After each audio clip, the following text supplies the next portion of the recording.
మనకు ఈ భాషలో మనం అర్థం చేసుకునే భాషలోకి మన చేతిలోకి ఈ ప్రవచన గ్రంథాలు, ఈ దేవుని యొక్క లేఖనాలు వచ్చాయి అనంటే మనము ఎంత ధన్యులము, ఎంత భాగ్యవంతులము. మనము ఈ వాక్యం ఎంత భాగ్యమైనది, ఇది ఎంత ధన్యకరమైన జీవితం మనది.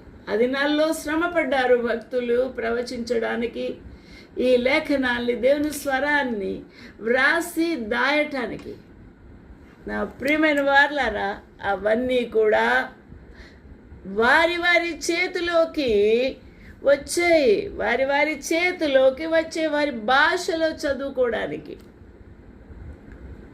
ఆయా రాజులు చదువుకున్నారు, ఆయా జనములు చదువుకున్నారు, ఆయా భాషలు మాట్లాడేవారు వారి భాషలో చదువుకున్నారు, ఇంగ్లీషు భాషలో చదువుకున్నారు, తెలుగు, హిందీ ఆయా భాషలలో చదువుకున్నారు.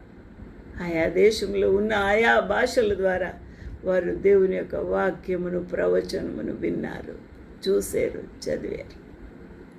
మరలా ప్రవచించుట అగత్యము అనే మాట నెరవేరింది.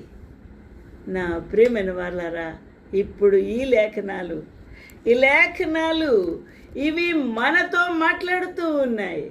మనము వీటిని విని మన కళ్ళు తెరుచుకొని దేవుని యొక్క ఆ రాక కొరకాయ మన ఆత్మీయ జీవితాన్ని సిద్ధం చేసుకోవాల్సిన బాధ్యత మనది.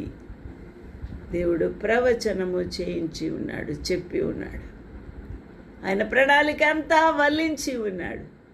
నువ్వు సిద్ధంగా ఉన్నావా? నువ్వు విన్నావా? విని సరి చేసుకున్నావా? ప్రభు పాదాల దగ్గర పడ్డావా? ప్రభు యొక్క రక్తధారల్లో నీ యొక్క వస్త్రములు ఉదుక్కున్నావా? తెల్లని వస్త్రములు ధరించుకున్నవారు ఆ సింహాసనం ఎదుట, ఆ సింహాసనము చుట్టూ, ప్రభు చుట్టూ ఉన్నప్పుడు వీరెవరు? తెల్లని వస్త్రములు ధరించుకున్నవారు అనగా వీరు మహాశ్రమల్లో నుండి వచ్చిన వారు. మహాశ్రమల్లో కూడా వారి పాపములు ఒప్పుకొని తెల్లగా వారి యొక్క ఆత్మీయ జీవితంలో కడుక్కున్న వారు కూడా ప్రభు సన్నిధిలోకి చేరబోతూ ఉన్నారు. నువ్వు మహాశ్రమల్లో విడువబడతావా? లేదా కృపకాలములో దేవుడిచ్చిన ఈ తరుణాల్లో నెమ్మది కలిగిన ఈ వాక్యాన్ని చదువుకొని, ధ్యానం చేసుకొని, సరి చేసుకొని ఈ తరుణాల్లో ఉపయోగించుకొని నువ్వు రక్షించబడతావా? ప్రభు పాదాల దగ్గర నీ యొక్క పాపములు ఒప్పుకుంటావా? విడిచిపెడతావా? ఆలోచన చేద్దాం. ఇదే అనుకూల సమయము, రక్షణ దినం. ప్రభు నీతో మాట్లాడుతుండగా విధేయత చూపు.